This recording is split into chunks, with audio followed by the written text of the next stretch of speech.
If you can't get beyond your body, and your attention is on your body, then you're matter trying to change matter. If you're thinking about your cell phone and your partner or your kids, or none of these are bad, but if you can't get beyond them, they own you. If you're thinking about how much time it's going to take or how much time the meditation is going, you haven't dissociated from the very world of three-dimensional reality to create something differently with. So that process of overcoming ourselves, that process of overcoming is the process of becoming. As an example, people stand on the stage, and they tell their testimonials, their stories at our events, whether it's stage 4 cancer, blindness, deafness, MS, lupus. We've seen just about everything. Parkinson's. So many people say, I really believe that this information, or that you could actually create a better life for yourself, or you could heal yourself. I always believed that it was true, and I saw the testimonials of other people, I've read the information, I saw the scientific research. I just never believed it could happen to me, or that I could do it. Now this is a big moment. This is the moment you come out of the bleachers and you get on a playing field, because in order for that person to prove that their mind can affect their body, they would have to show up every day and do the work. If they don't show up, then they don't believe it's possible. They do show up every day, they do believe it's possible, and keep showing up every day. After a period of time, you start feeling worthy to receive it. And the universe only gives us what we think we're worthy of receiving. So it's the overcoming process that is the becoming process. People who are sick in this work, I can guarantee you with stage 4 cancer that has metastasized to every organ, every tissue, every bone in their body, and they've gotten the diagnosis and the prognosis, I'm sure there were days where they felt fear. And they had to make one of two choices, to either do the work or surrender to fear. And they showed up that day, and they overcame their fear a little bit more and surrendered to love. That's a victory. There were days where I'm certain they didn't feel good. They didn't feel physically good, and I know that it was probably hard for them to think greater than how they felt. They couldn't do that if they were still their body. They would have to get beyond their body in order to change, and they showed up that day and they overcame their body a little bit more. And I'm sure there were days where they had self-doubt. In fact, many of them, their disease got worse before it got better, and they could have easily listened to their family and to the voice in their head that said it's not working. But they showed up anyway, and they did the work, and they overcame their doubt that day. And I know there were days where they thought they didn't have enough time because they had children and work and all kinds of obligations, but they made time. And it was the overcoming that actually created the becoming. And so they weren't visualizing anything. They weren't affirming anything. They were changing. Now, many of them would have a great meditation, get up feeling wonderful, feeling like connected to the emotions of their future, and their sleeping patterns got better, had more energy, their pain diminished, but their blood values and their scans were still the same. They didn't say, oh, well, I kind of got a little bit better, but this doesn't work. That would be the old self, returning back to the old personality. They were more concerned about what they still had to change about themselves in order for their health to change. So they realized that many of them, 1 hour of meditation and feeling wonderful, and then spending 15 hours of your remaining day reacting and responding to everyone and everything in your life and believing those thoughts that are just hardwired programs in the brain and acting and behaving like the old self. Genes aren't going to change that way, so all of a sudden now it became practical. I got to get so good at doing this with my eyes closed, but I got to do it with my eyes open. Now, this is the big game, because you got to be able to self-regulate. And so what became very practical to them is, now I'm going to rehearse how I'm going to be on the Zoom call. Now I'm going to rehearse how I'm going to be with my children, how I'm going to be with my ex. I'm going to monitor my responses. There's got to be a better way to be now. Now the game becomes very real, right? And then they review at the end of the day, when did I fall from grace? When did I lose it? When did I go unconscious? Tomorrow's another lifetime. Tomorrow's when I didn't fail, I just went unconscious. Okay, tomorrow I'm gonna just work on that one thing. So now they're really working on the process of transformation. It's no longer about their health condition. They're not focused on their health condition. They're focused on change, right? And nothing changes in our life until we change. So when you hear those stories and the person has to really overcome their belief that this could work for everybody else, they just never believed it could work for me. When they get really super aware that the game is about change, and they got to get really good at doing it with their eyes open, and they have to monitor their responses to everyone and everything in their life, because if they don't, the response is actually weakening the organism. They got to catch their thoughts, because that thought that they let slip by could actually knock their brain and body out of homeostasis and turn on the stress response. So now the game changes now, and it takes an enormous amount of energy, and it takes an enormous amount of awareness. And it's not easy, and if it was easy, everybody would be doing it. But you ask that person who stands on the stage, that's the 4-minute mile, about their disease. They'll tell you two things. My disease was my greatest teacher. They'll tell you that. And you'll ask them, where's the disease now? Where is it? They'll say, it's in the old person. I'm somebody else. They didn't visualize anything. They didn't affirm anything.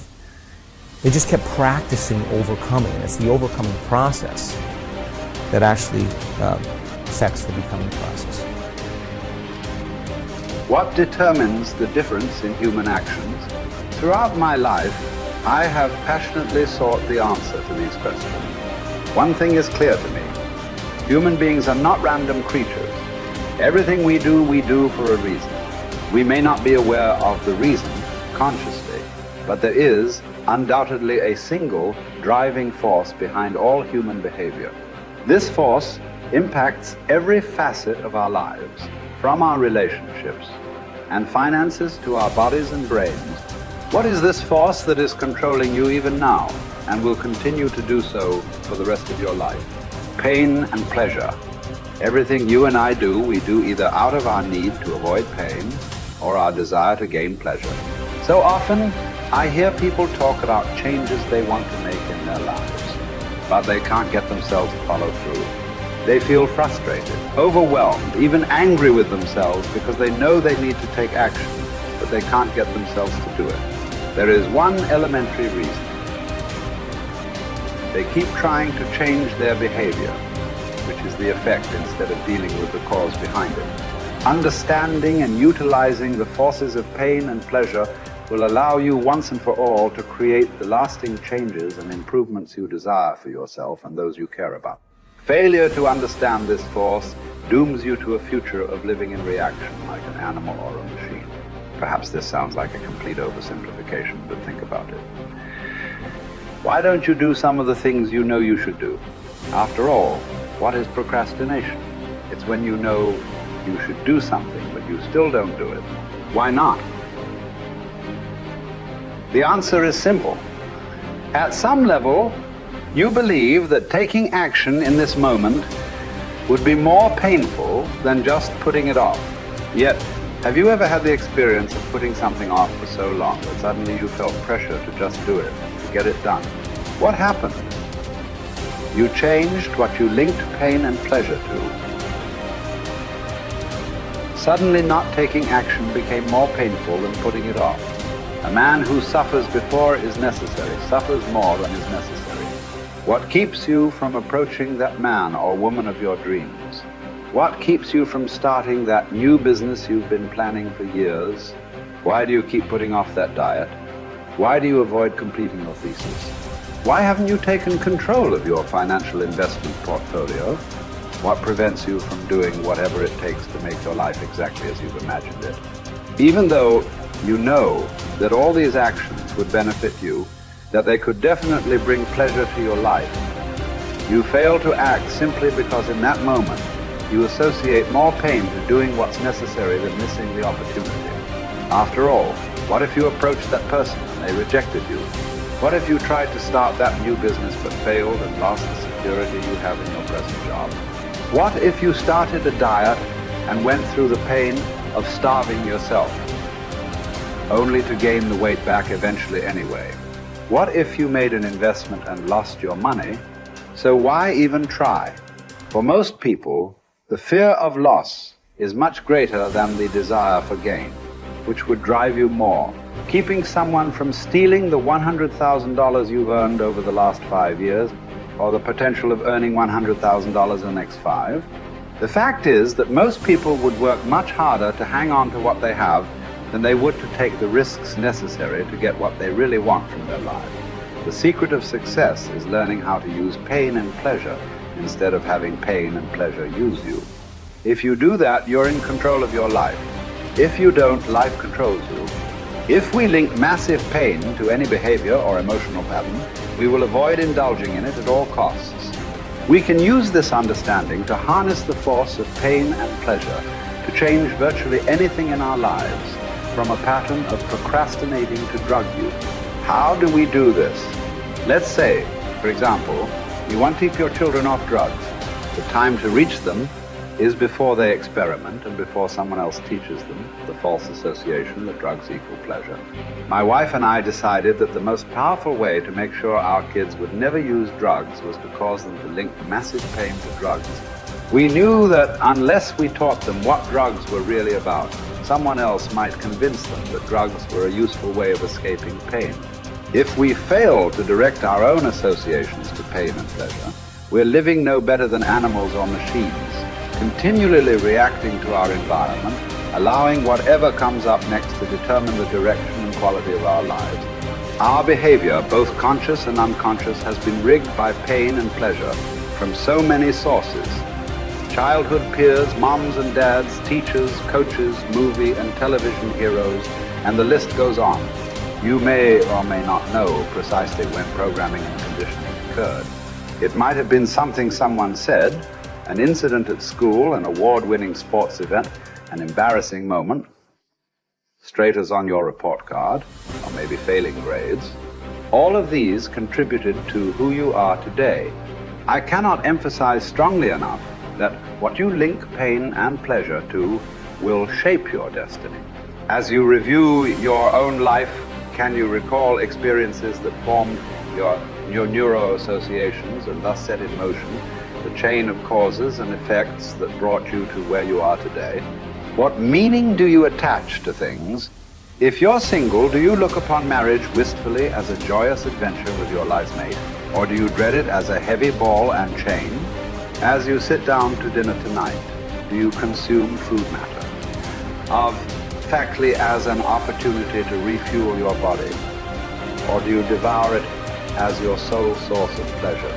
Men, as well as women, are much oftener led by their hearts than by their understandings. Though we'd like to deny it, the fact remains that what drives our behavior is instinctive reaction to pain and pleasure, not intellectual calculation. Intellectually, we may believe that eating chocolate is bad for us, but we'll still reach for it. Why? Because we're not driven so much by what we intellectually know, but rather by what we've learned to link pain and pleasure to in our nervous system. It's our neuro-associations, the associations we've established in our nervous systems that determine what we'll do. Although we'd like to believe it's our intellect that really drives us, in most cases our emotions. The sensations that we link to our thoughts are what truly drive us. Many times we try to override the system. For a while we stick to a diet. We finally pushed ourselves over the edge because we have so much pain. We will have solved the problem for the moment. But if we haven't eliminated the cause of the problem, it will resurface. Ultimately, in order for a change to last, we must link pain to our old behavior and pleasure to our new behavior and condition it until it's consistent. Remember, we will all do more to avoid pain than we will to gain pleasure. Going on a diet and overriding our pain in the short term by pure willpower never lasts simply because we still link pain to giving up fattening foods. For this change to be long-term, We've got to link pain to eating those foods so that we no longer even desire them, and pleasure to eat more of the foods that nourish us. People who are fit and healthy believe that nothing tastes as good as thin fields, and they love foods that nourish them. In fact, they often link pleasure to pushing the plate away with food still on it. It symbolizes to them that they're in control of their lives. The truth is that we can learn to condition our minds, bodies, and emotions to link pain or pleasure to whatever we choose. By changing what we link pain and pleasure to, we will instantly change our behaviors. With smoking, for example, all you must do is link enough pain to smoking and enough pleasure to quitting. You have the ability to do this right now, but you might not exercise this capability because you've trained your body to link pleasure to smoking, or you fear that stopping would be too painful.